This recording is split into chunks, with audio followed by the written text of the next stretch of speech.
ஒரு கிராமத்தில் சின்ன பசங்க எல்லாம் சேர்ந்து விளையாடிக் கொண்டிருந்தார்கள். அங்கே ஒரு அழகான குட்டிப் பூனை இருந்தது.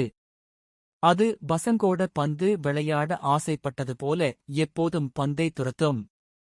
ஒரு நாள் பசங்க கிரிக்கெட் விளையாடிக் கொண்டிருந்தார்கள். பந்து அடித்தவுடன் குட்டிப் பூனை பந்தோட பின் ஓடிச்சு கொண்டு வந்து விக்கெட்டின் மேல் ஏறி பந்தை அங்கே போட்டு வச்சுட்டது. எல்லோரும் சிரிச்சு சிரிச்சு வயிற்று வலிக்கும்படி ஆனார்கள். மறுநாள் அந்த குட்டிப் பூனைக்கு சாப்பாடு வைக்க எல்லாரும் பால் கொண்டு வந்தார்கள். ஆனா குட்டிப் பூனை பாலை குடிக்காமல் பாத்திரத்துக்குள் குதிச்சு உட்கார்ந்து கொண்டு பால் முழுக்க சிந்தியது. பசங்க, இதுதான் பூனையா இல்லை, நம்ம ஊரு காமெடி ஹீரோ என்று சிரித்தார்கள். அதிலிருந்து அந்த குட்டிப் பூனைக்கு பேர் விளையாட்டு பூனை என்று வைத்தார்கள். எங்க பசங்க விளையாடினாலும் அது ஓடி வந்து பந்தை துரத்தி விக்கெட்டை கவிழ்த்து சிரிப்பை பரப்பும்.